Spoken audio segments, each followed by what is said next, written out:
Hi everyone. Stacey here to do your bedtime story tonight again. So, welcome. Tonight I will be reading from This Is How You Lose the Time War by Max Gladstone and Amal El-Motar, which is an absolutely delightful book, which many of us on staff have read and loved. So, hopefully you will enjoy it too. So, with that, I will start. When Red wins, she stands alone. Blood slicks her hair. She breathes out steam in the last night of this dying world. That was fun, she thinks. But the thought sours in the framing. It was clean at least. Climb up time's threads into the past and make sure no one survives this battle to muddle the futures her agencies arranged. The futures in which her agency rules, in which Red herself is possible. She's come to knot the strand of history and seared until it melts. She holds a corpse that was once a man, her hands gloved in his guts, her fingers clutching its alloy spine. She lets go and the exoskeleton clatters against rock. Crude technology. Ancient. Bronze to depleted uranium. He never had a chance. That is the point of Red. After a mission comes a grand and final silence. Her weapons and armor fold into her like roses at dusk. Once flaps of pseudoskin settle and heal, and the programmable matter of her clothing knits back together, Red looks, again, something like a woman. She paces the battlefield, seeking, making sure.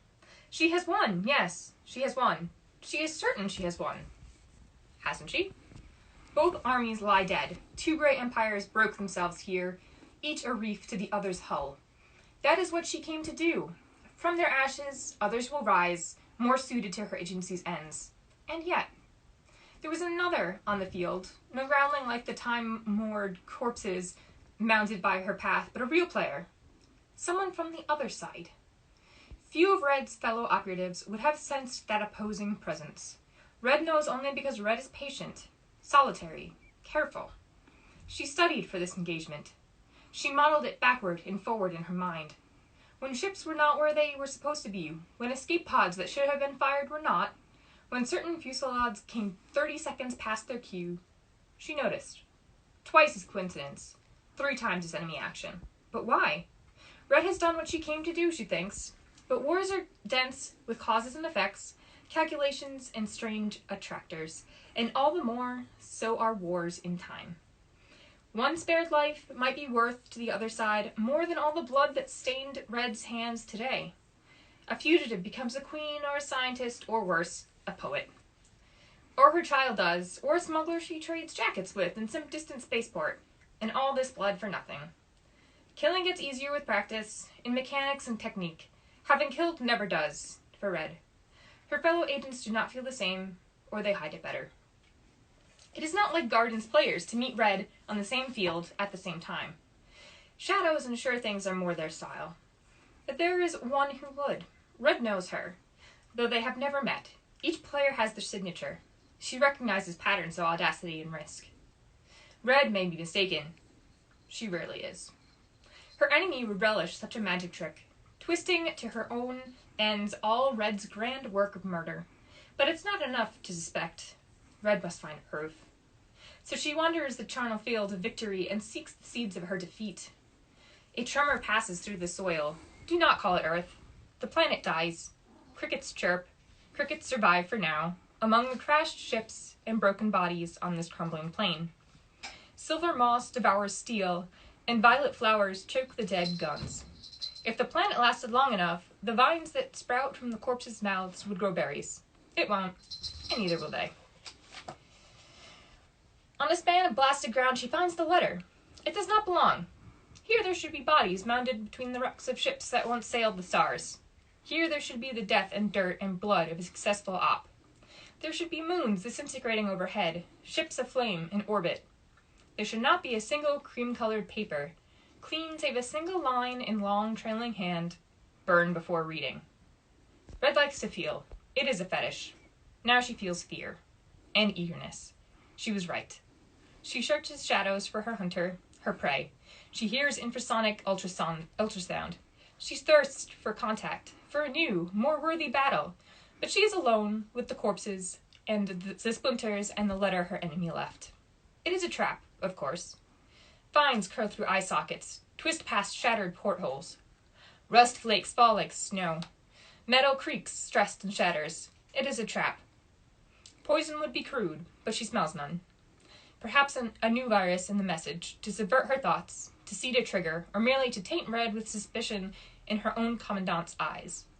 Perhaps if she reads this letter, she will be recorded, exposed, blackmailed for use as a double agent. The enemy is insidious. Even if this is but the opening gambit of a longer game, by reading it, Red risks Commandant's wrath if she is discovered. Risks seeming a traitor, be she never so loyal. The smart and cautious play would be to leave.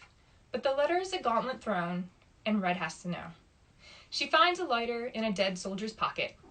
Flames catch in the depths of her eyes. Sparks rise, ashes fall, and letters form on the paper in that same long, trailing hand. Red's mouth twists, a sneer, a mask, a hunter's grin. The letter burns her fingers as a signature takes shape. She lets its cinders fall. Red leaves then, mission failed and accomplished at once, and climbs down Thread toward home, to the braided future her agency shapes and guards. No trace of her remains save cinders, ruins, and millions dead.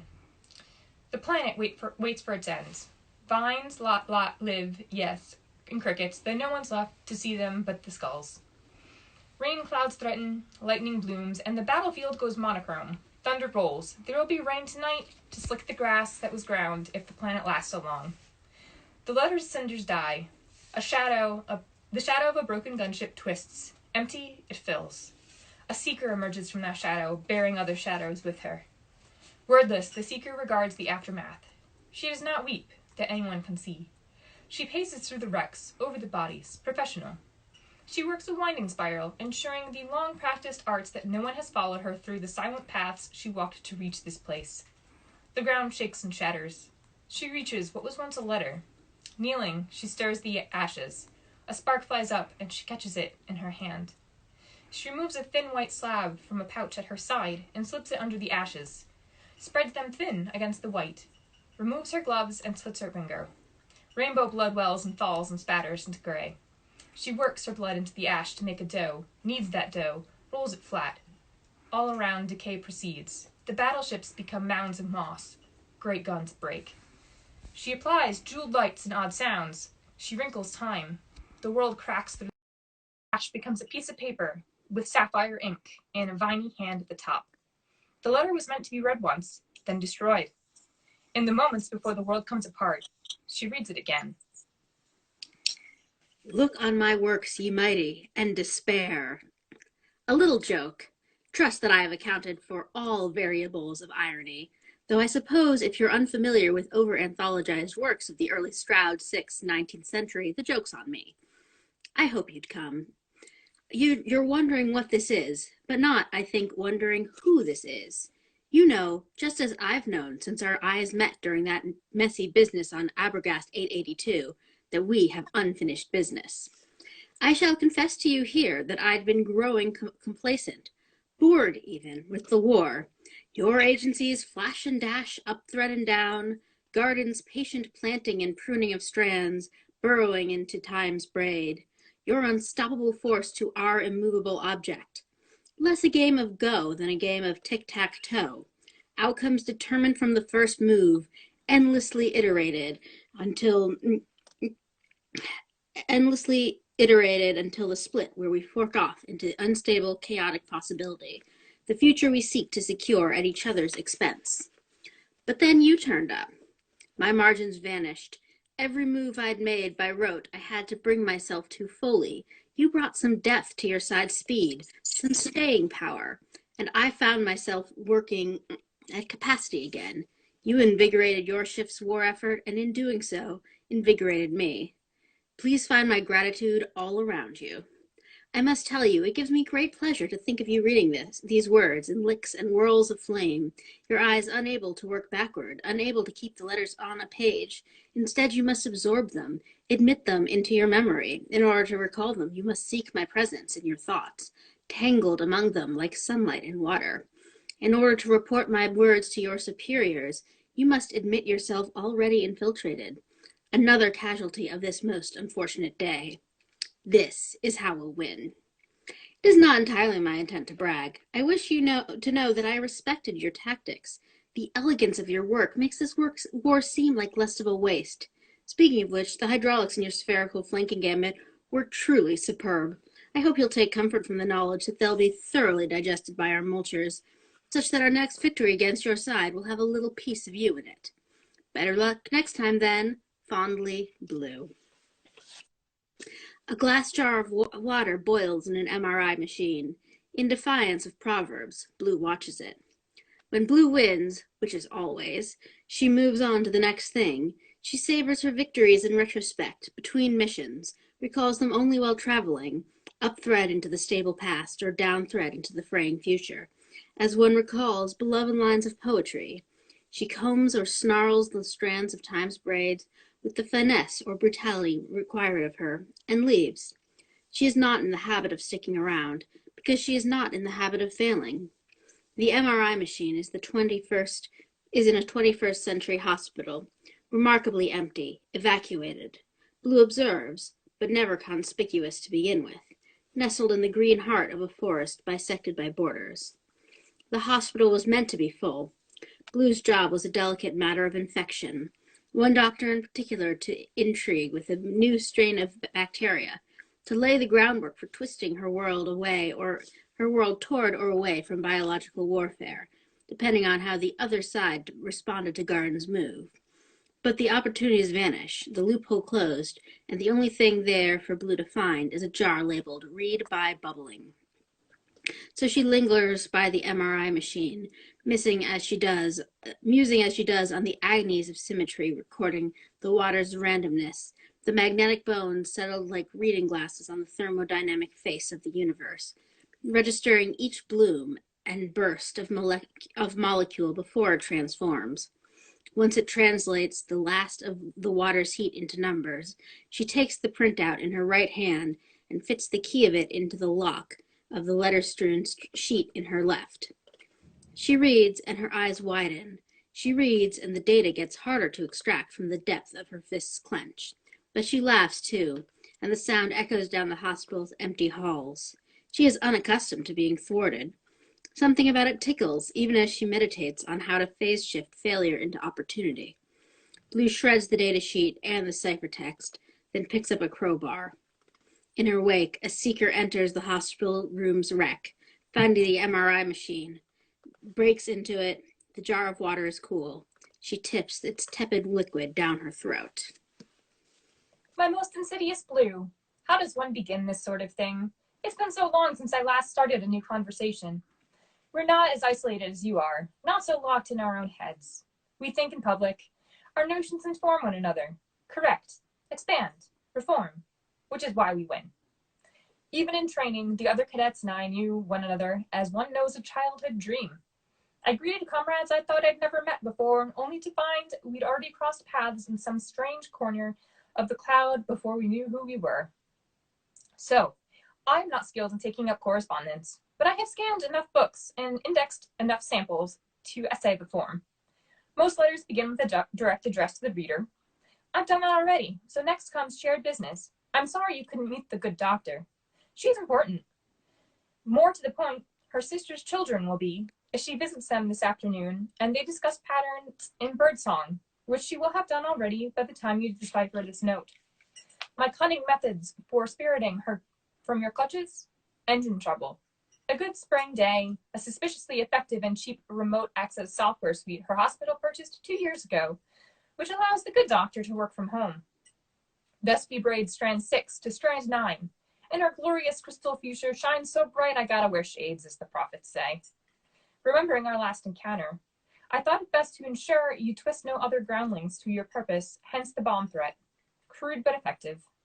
I appreciate your subtlety. Not every battle's grand, not every weapon fierce. Even we who fight wars through time forget the value of a word in the right moment, a rattle in the right car engine, a nail in the right horseshoe. It's so easy to crush a planet that you may overlook the value of a whisper to a snowbank. Address the reader. Done. Discuss your business. done. Almost. I imagine you laughing at this letter, in disbelief. I have seen you laugh, I think, in the ever-victorious army's ranks, as your dupes burned the summer palace, and I rescued what I could of the Emperor's marvelous clockwork devices. You marched scornful and fierce through the halls, hunting an agent you did not know was me. So I imagine fire glinting off your teeth. You think you've wormed inside me, planted seeds or spores in my brain, whatever vegetal metaphor suits your fancy. But here I've repaid your letter with my own. Now we have a correspondence, which, if your superiors discover it, will start a chain of questions I anticipate you'll find uncomfortable. Who's infecting whom? We know from our horse Trojans in my time. Will you respond, establishing complicity, continuing our self-destructive paper trail, just to get in the last word? Will you cut off, leaving my note to spin its fractal math inside you? I wonder which I'd rather. Finally, conclude. This was fun. My regards to the vast and trunkless legs of stone. Red. Let's see. I don't know, Shayna, do you want to keep going? Yeah, let's do it. All right. After maybe? Okay. All right. Red puzzles through a labyrinth of bones. Other pilgrims wander here in saffron robes or homespun brown. Sandals shuffle over rocks, and high winds whistle around cave corners. Ask the pilgrims to say how the labyrinth came to be, and they will offer answers, varied as their sins. Giants made it, this one claims, before the gods slew the giants, then abandoned Earth to its fate at mortal hands. Yes, this is Earth. Long before the Ice Age and the Mammoth, long before academics many centuries down thread will think it possible for the planet to have spawned pilgrims, or labyrinths. Earth. The first snake built the labyrinth, says another, screwing down through rock to hide from the judgment of the sun. Erosion made it, says a third, and the grand dumb motion of tectonic plates. Force is too big for we cockroaches to conceive, too slow for mayfly us to observe. They pass among the dead, under chandeliers of shoulder blades, rose windows outlined by rib cages. Metacarpals outline looping flowers. Red asks the other pilgrims nothing. She has permission. She takes care. She should meet no opposition as she makes a small twist to this far up thread. At the labyrinth's heart, there is a cavern, and soon into that cavern will come a gust of wind. And if that wind whistles over the right fluted bones, one pilgrim will hear the cry as an omen that will drive her to renounce all worldly goods and retreat to build a hermitage on a distant mountain slope. So that hermitage will exist in 200 years to shelter a woman fleeing with child in a storm. And so it goes.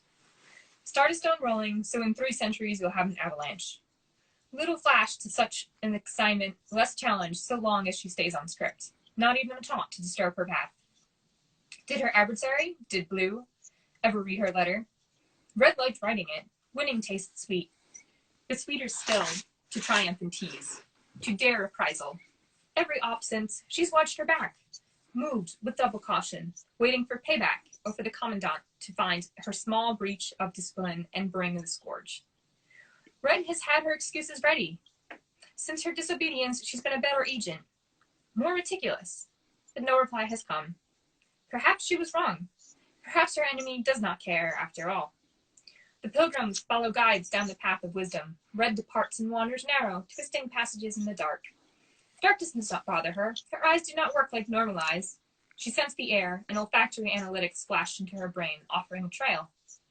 At a particular niche, she draws from her satchel a small tube that sheds red light on the skeletons arrayed within.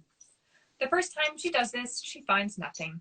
The second, her light glints off a pulsing stripe on the femur, that jaw. Satisfied, she adds femur and jaw to her bag, then banishes the light and wanders deeper down.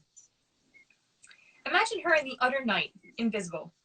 Imagine the footsteps, one by one, that never tire, never slip on cave dust or gravel. Imagine the precision with which she swivels her thick neck, swinging a measured arc from side to side. Here you can just, gyroscopes whir in her gut, lenses click beneath the camouflage jelly of those pure black eyes.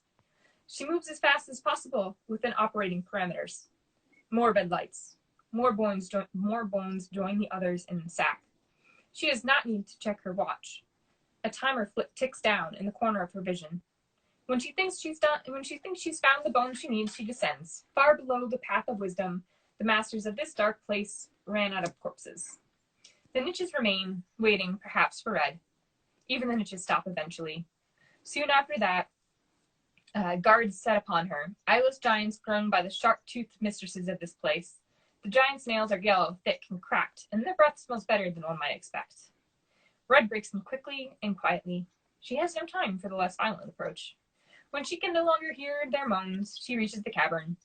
She knows by the changed echoes of her footsteps that she has found the place.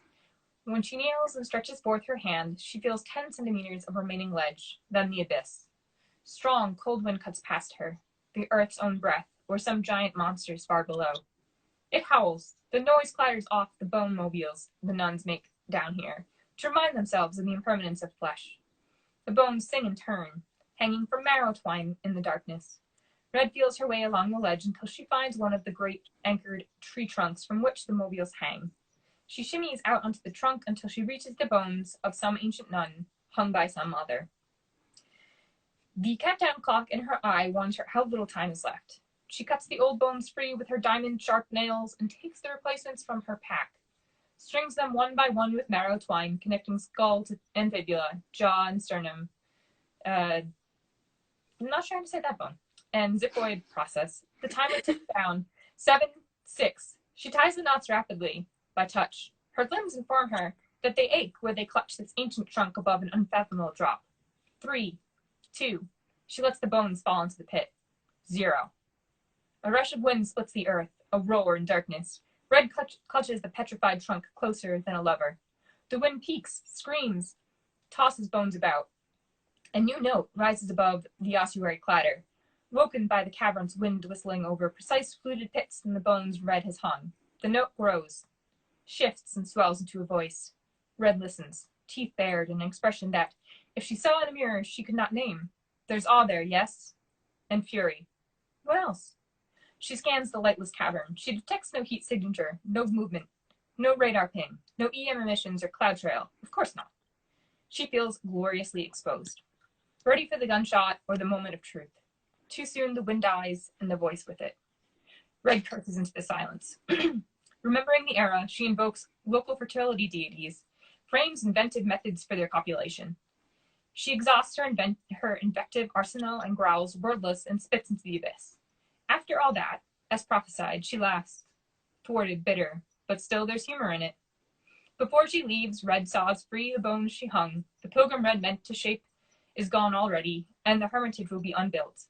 Now Red will have to find out whose bones these were indeed, which asset in all the broad span of time her correspondent has killed, and fix the mess to the best of her ability. The abandoned bones tumble and fall and fall. But don't worry, the seeker catches them before they land. Dear Red, in tooth, in claw. You were right that I laughed. Your letter was very welcome. It told me a great deal. You imagined the fire glinting off my teeth, knowing your fine attention to detail. I thought I'd put a little devil in it. Perhaps I ought to begin with an apology. This is not, I'm afraid, the omen you were anticipating. While you listen to my words, you might give a little thought to whose bones are cored and pocked with this letter. That poor pilgrim who might have been. Why leave a self-destructing paper trail when one can enjoy an acid-destroying scrimshaw session and let the wind take a turn tickling some ivory? Don't worry, he lived a fine life first. Not the life you would have wanted for him, perhaps, unhappy, but useful to posterity, harboring the vulnerable, dimpling the future's punch cards, one new life at a time. Instead of building a hermitage, he fell in love, made glorious music with his fellow, traveled widely, drew tears from an emperor, melted her heart, bumped history out of one group and into another. Strand 22 crosses Strand 56, if I'm not mistaken, and somewhere down the thread a bud's bloomed bright enough to taste. It flatters me to find you so attentive. Be assured that I have looked long and hard at you while you assembled my little art project. Will you go still or turn sharply when you know that I'm watching you? Will you see me, imagine me waving?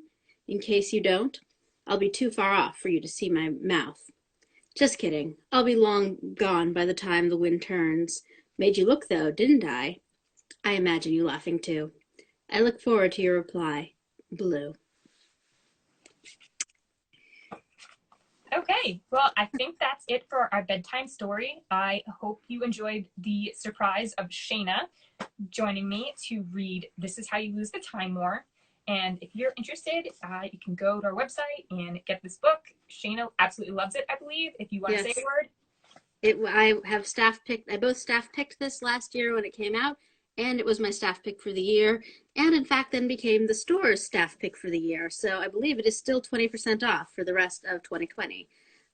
So yeah, you should check it out. It gets better and better from there, and I hope you enjoyed it. And thanks for letting me crash your reading. All right. Good night, Shayna. Good night, everybody. Night, Stacey. Night, everyone.